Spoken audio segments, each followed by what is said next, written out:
নাম্বারটা দিতে হবে। তো আমার 6 পয়েন্টে পিএন নাম্বারটা দেবো। এখন প্রিন্ট বোর্ডিং পাস। তো দেখো বোর্ডিং পাস প্রিন্ট হয়ে গেছে।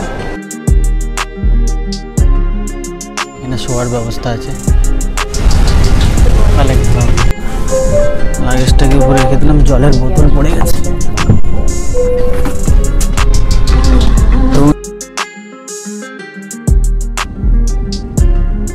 Welcome to the new blogs. আমি আকাশ। আজকে আমি এখন দাঁড়িয়ে আছি India's most beautiful airport Kempegowda international airport Bengaluru. আজকে আমি জার্নি করছি ব্যাঙ্গালোর টু কলকাতা। আমার flight number 6E6439 IndiGo. Departure time হচ্ছে সকাল 6টা বেজে 25 মিনিট এবং অ্যারাইভাল টাইম হচ্ছে 9টা 5 মিনিট। এই ভিডিওর মাধ্যমে পুরো ব্যাঙ্গালোর এয়ারপোর্টটাকে অ্যাক্সেস করব। ডিজি যাত্রা অ্যাপসের মাধ্যমে আমি এখন এয়ারপোর্টের ভেতর ঢুকবো। তো ডিজি যাত্রা অ্যাপসটা খুবই ইউজফুল একটা অ্যাপস। ডিসক্রিপশনে আমি ওই অ্যাপসের লিঙ্ক দিয়ে দেবো, তোমরা ডাউনলোড করে নিতে পারবে। যদি তোমরা হ্যাসেল ফ্রি চেক ইন করতে চাও এয়ারপোর্টে, তাহলে এই অ্যাপসটা তোমার জন্য খুব ইউজফুল হতে পারে। খুবই বেসিক ইনফরমেশন দরকার, যেমন তোমার মোবাইল নাম্বার, আধার কার্ড এবং বোর্ডিং পাস দিলেই এবং ফেস স্ক্যান করলেই তুমি এই অ্যাপসের মাধ্যমে খুব সেপারেটলি, ইজিলি এবং টাইম অনেকটাই তোমাদের কম লাগবে, তোমরা এয়ারপোর্টের ভেতর চেক ইন করে দিতে পারবে। তো এই ভিডিওর মাধ্যমে আমার সঙ্গে থাকো, আমার জার্নিতে সঙ্গে থাকো, লেটস গো। ডিজি যাত্রার মাধ্যমে চেক ইন হয়ে গেল, কোনো আধার কার্ড দেখাতে হলো না বা তোমাকে টিকিট কোনো দেখাতে হলো না। তো তুমি ইজিলি এয়ারপোর্টের মধ্যে ডিজি যাত্রা অ্যাপসের মাধ্যমে তুমি চেক ইন করতে পারবে। তো খুবই একটা ইউজফুল অ্যাপস। তো ডেসক্রিপশানে আমি লিঙ্কটা দিয়ে দেবো, তোমরা ডাউনলোড করে এটা যখনই তোমরা এয়ারপোর্টে আসবে তখনই এই অ্যাপসের মাধ্যমে চেক ইন করে নেবে। আমার যে ব্যাকপ্যাক আছে এবং আমার যে লাগেজ ব্যাগ আছে, এই যে আমার লাগেজ ব্যাগ, তো এই লাগেজ ব্যাগটাকে আমাকে এখানে কাউন্টারে, ইন্ডিগোর কাউন্টারে দিতে হবে। কেওস দেওয়া আছে সেলফ চেক ইনের। তো এখানে প্রথমে লাগেজের জন্য তোমাকে ট্যাগ নিতে হবে। তো সিম্পলি তোমাকে পিএনআর নাম্বার দিতে হবে। তো দেওয়ার পরে তুমি এখান থেকে ট্যাগ নিয়ে তারপরে ওই কাউন্টারে তোমাকে যেতে হবে। ওকে, তো এখানে তোমার 6 ক্যারেক্টার পিএনআর নাম্বারটা দিতে হবে। তো আমার 6 পয়েন্টে পিএনআর নাম্বারটা দেবো, কন্টিনিউ করতে হবে। নাম্বার অফ ব্যাগ 15 কেজি, যেটা বড় ব্যাকপ্যাকটা দেবে সেটা তোমাকে 15 কেজি একটা নাম্বারও কন্টিনিউ করতে হবে।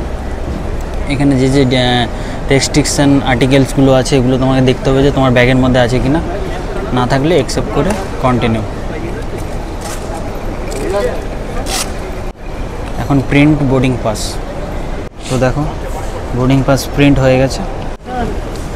সো এখন আমি এই বোর্ডিং পাসটা নিয়ে সোজা ইন্ডিগোর যে কাউন্টার আছে সেখানে যাব এবং এই ব্যাগটা, এই বড় ব্যাগটা ওখানে কাউন্টারে জমা দিতে হবে।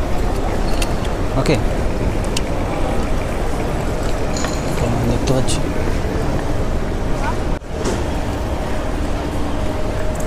এখানে লম্বা লাইন। তো এই ব্যাগটা ওয়েট করবে যে 15 কেজি অ্যাকচুয়ালি আছে কি না। যদি অ্যাক্সেস থাকে তাহলে চার্জ হবে, আর যদি না থাকে তাহলে ওরা ইজিলি নিয়ে নেবে।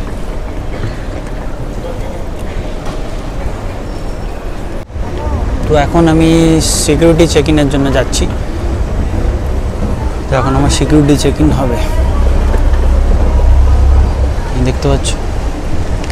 এখানে রেকর্ডিং করা বারণ আছে। তো সিকিউরিটি চেক ইন করার পরে আমি ভিডিওটা অন করছি। এখন আমি আছি টার্মিনাল 1-এ। তো আমার ফ্লাইটটা টার্মিনাল 1-এই পড়েছে। টার্মিনাল 2-তে পড়লে খুব ভালো হতো, কারণ নতুন যেটা ইনোগ্রেশন হয়েছে টার্মিনাল 2, ওটা খুবই বিউটিফুল দেখতে এয়ারপোর্টটা। তো টার্মিনাল 1টা পুরনো, তো এতটা খাস না, মোটামুটি আর কি, যেরকম নর্মালি হয়। আর টার্মিনাল 2টা হলে ভালো হতো। তো তোমাদের এবারে জার্নিতে দেখাতে পারলাম না, কিন্তু নেক্সট বার যখনই কোনো সময় যদি টার্মিনাল 2 হয় তাহলে আমি তোমাদের এই ভিডিওর মাধ্যমে শেয়ার করব। এখন আমি যাচ্ছি লাউঞ্জ কোথায় আছে এখানটায়, আগে সেটা দেখি, তারপরে ওটা অ্যাক্সেস করব। তো এখানে দেখতে পাচ্ছ লোকেরা রেস্ট নিচ্ছে, এখানে শোয়ার ব্যবস্থা আছে। তো তোমরা এখানে এসে ইজিলি যদি ফ্লাইট লেটে থাকে ঘুমাতে পারবে। তো এখানে এই যে লাউঞ্জ ফেমাস 080। তো আমি দেখি চেক ইন করি আমার কার্ডটা এলিজিবিলিটি কিনা।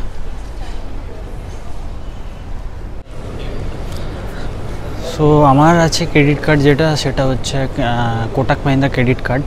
তো লাউঞ্জটা আমি এক্ষুনি গেছিলাম, তো সেখানে আমার যে ক্রেডিট কার্ডটা আছে ওটা এলিজিবল না, তো আমি এখন লাউঞ্জ অ্যাক্সেস করতে পারলাম না।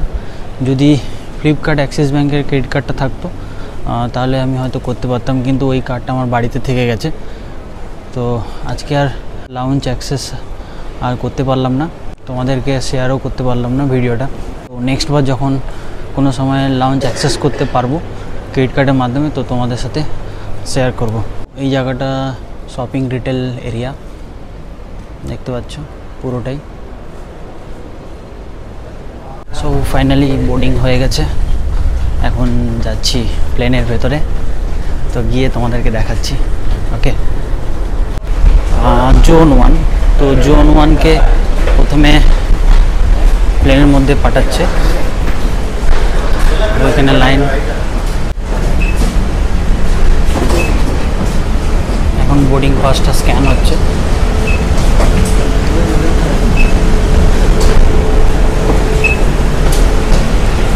স্ক্যান হয়ে গেল,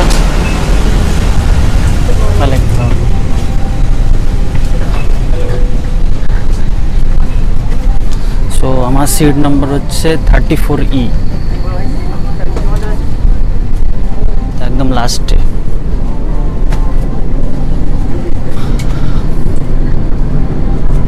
सामने একটা লম্বা লোক। अपनी यात्रा को शीघ्र शुरू करें। आप अपने बड़े 34, 22 और छोटे बॉक्स को सामने रखें। 31, 32, 33, this is the 34, 34E। না এদিকে 34E ফ্রন্ট উইন্ডো সিট পড়েছে।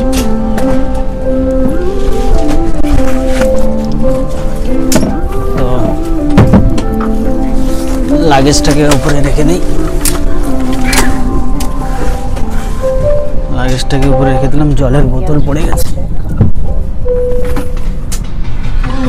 তো উইন্ডো সিট পড়েছে আমার।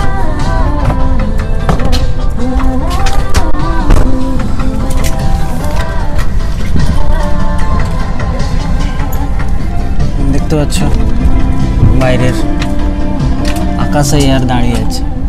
তো ফাইনালি বসে গেছি 34E উইন্ডো সিটে। তো এখন শুধু फ्लाइंग एयर अपेक्षा। इस तरह फीते को खींचे और पेटी खोलने के लिए फ्लैप को उठाएं। उड़ान के दौरान कुर्सी की पेटी बांधे रखें। कैबिन में हवा का दबाव कम होने पर ऑक्सीजन मास्क आपकी कुर्सी के ऊपर लगे पैनल से अपने आप नीचे आ जाएंगे। आप अपनी कुर्सी पर बैठे रहें और ऑक्सीजन का प्रवाह शुरू करने के लिए ऐसे अपनी ओर खींचें और नाक और मुंह ढककर सांस लेते रहें।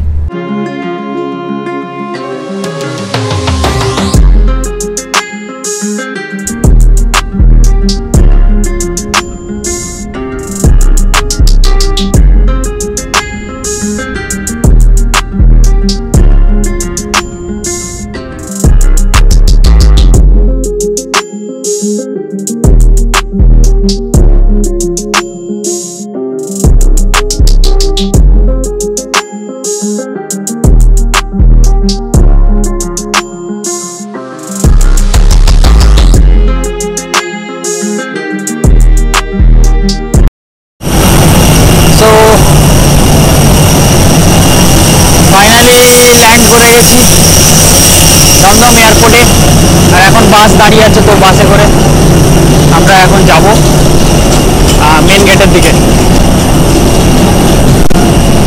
আমার যে বড় ব্যাগটা ছিল লাগেজ ব্যাগ, সেটা এখান থেকে কালেক্ট করতে হবে 5 নম্বর না হলে 4 নম্বর, এখন দেখতে হবে কোনটা। হ্যাঁ, এখান থেকে 5 নম্বর থেকে, এই যে 6E6439। ওকে, ফাইনালি ব্যাগ কালেক্ট করে নিয়েছি। তো এখন আমি এক্সিট গেট দিয়ে বেরিয়ে যাব এয়ারপোর্টের বাইরে, এই যে এক্সিট গেট। সো ডিপারচার, তখন আমি